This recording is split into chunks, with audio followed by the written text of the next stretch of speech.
Sabe uma coisa que muita gente não para pensar? É se todos os remédios que estão sendo tomados estão, digamos assim, conversando bem entre si? Hoje a gente vai abrir essa caixa de ferramentas da farmacologia para entender como garantir mais segurança nisso. Pode parecer uma pergunta simples, né? Mas olha, a resposta para ela pode ser o que separa um tratamento que funciona de um risco bem sério para a saúde. É que muita gente nem imagina, mas as interações entre os remédios, elas podem ser perigosas de verdade. E essa preocupação, ela tem muito fundamento, viu? Para se ter uma ideia, olha só que dado impressionante. Os medicamentos são a principal causa de eventos adversos na área da saúde. O que isso quer dizer na prática? Que muitas vezes aquilo que era para curar acaba, na verdade, trazendo novos problemas. E tudo por falta de uma visão mais ampla, de um olhar geral sobre o tratamento. Então, isso tudo leva a gente para um grande dilema da medicina de hoje, né? A gente avançou tanto, tem remédio para quase tudo, mas aí fica a questão: como a gente garante que essa montanha de pílulas não acabe se virando contra a gente? É uma balança super delicada, sabe? Entre os benefícios e os riscos. Mas, afinal, por que esses problemas acontecem?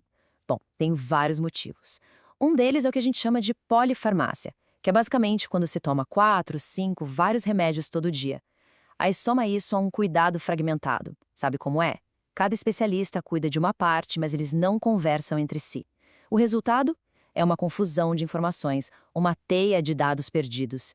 E aí o risco de um erro acontecer, principalmente na hora de entrar e sair de um hospital, fica, nossa, altíssimo. Ok, o cenário é complexo, a gente já entendeu, mas a boa notícia é que existe uma solução, sim. É como se fosse uma supervisão de segurança para tudo isso. E é exatamente sobre isso que a gente vai falar agora. O que é e como funciona. E essa solução tem nome, é a revisão da farmacoterapia. Dá para pensar nela como um verdadeiro check-up completo dos medicamentos. É um processo bem estruturado, onde um especialista, que na maioria das vezes é um farmacêutico, senta e analisa, tintim por tintim, tudo que está sendo tomado. O objetivo, garantir que o tratamento seja o mais seguro e eficaz possível. E olha, isso não é algo que inventaram ontem, não. Já é uma prática bem estabelecida. O NHS, que é o Sistema de Saúde do Reino Unido, por exemplo, define essa revisão como um exame focado em otimizar o impacto e minimizar problemas. Ou seja, é algo que já acontece no mundo todo, uma prática consolidada para garantir o melhor resultado com o mínimo de risco. Lá nos Estados Unidos, a Joint Commission reforça exatamente essa mesma ideia. O foco principal é um só: prevenir danos. A gente está falando aqui de evitar aqueles erros que podem parecer pequenos, mas que, nossa, têm consequências enormes. Coisas como, sei lá, esquecer de tomar um remédio, ou tomar o mesmo remédio 2 vezes sem querer, errar na dose, ou pior, causar uma interação perigosa entre eles. Beleza, o conceito tá claro, né? Mas e na prática? Como é que essa revisão de segurança acontece no dia a dia? É isso que a gente vai ver agora. Basicamente, essa revisão atua em duas frentes principais. Dentro de um hospital, o processo ganha o nome de conciliação medicamentosa, e ela é crucial, principalmente na hora da admissão e da alta do paciente. Fora do hospital, na farmácia ou na clínica, o foco já é um pouco diferente. É mais voltado para o dia a dia, para melhorar o uso e garantir que a pessoa entenda direitinho o tratamento. Vamos detalhar um pouco mais o que acontece no hospital. São 3 momentos-chave. Primeiro, na admissão. Ali, o trabalho é comparar o que a pessoa já tomava em casa com as novas receitas do hospital, para evitar qualquer conflito. Segundo, nas transferências internas. Sabe, quando muda de ala? É para garantir que nenhuma informação importante se perca no caminho. E terceiro, na alta. Esse é talvez o momento mais crítico de todos. O objetivo aqui é garantir que a pessoa vá para casa com uma lista de remédios super clara, correta, sem nenhuma contradição. Isso evita confusão e, claro, evita que ela precise voltar para o hospital. E fora do hospital, como funciona? Uma das técnicas mais conhecidas é a revisão da sacola. E o nome é bem literal mesmo, viu? A ideia é que a pessoa chegue na consulta e coloque na mesa tudo o que toma, dentro de uma sacola. E quando a gente fala tudo, é tudo mesmo. Remédios com receita, os sem receita, vitaminas, suplementos, tudo. Parece simples, né? Mas é uma forma incrivelmente eficaz de ter uma visão completa do que aquela pessoa está realmente usando no dia a dia. Agora, é importante deixar uma coisa clara. Essa revisão não é só um bate-papo, não.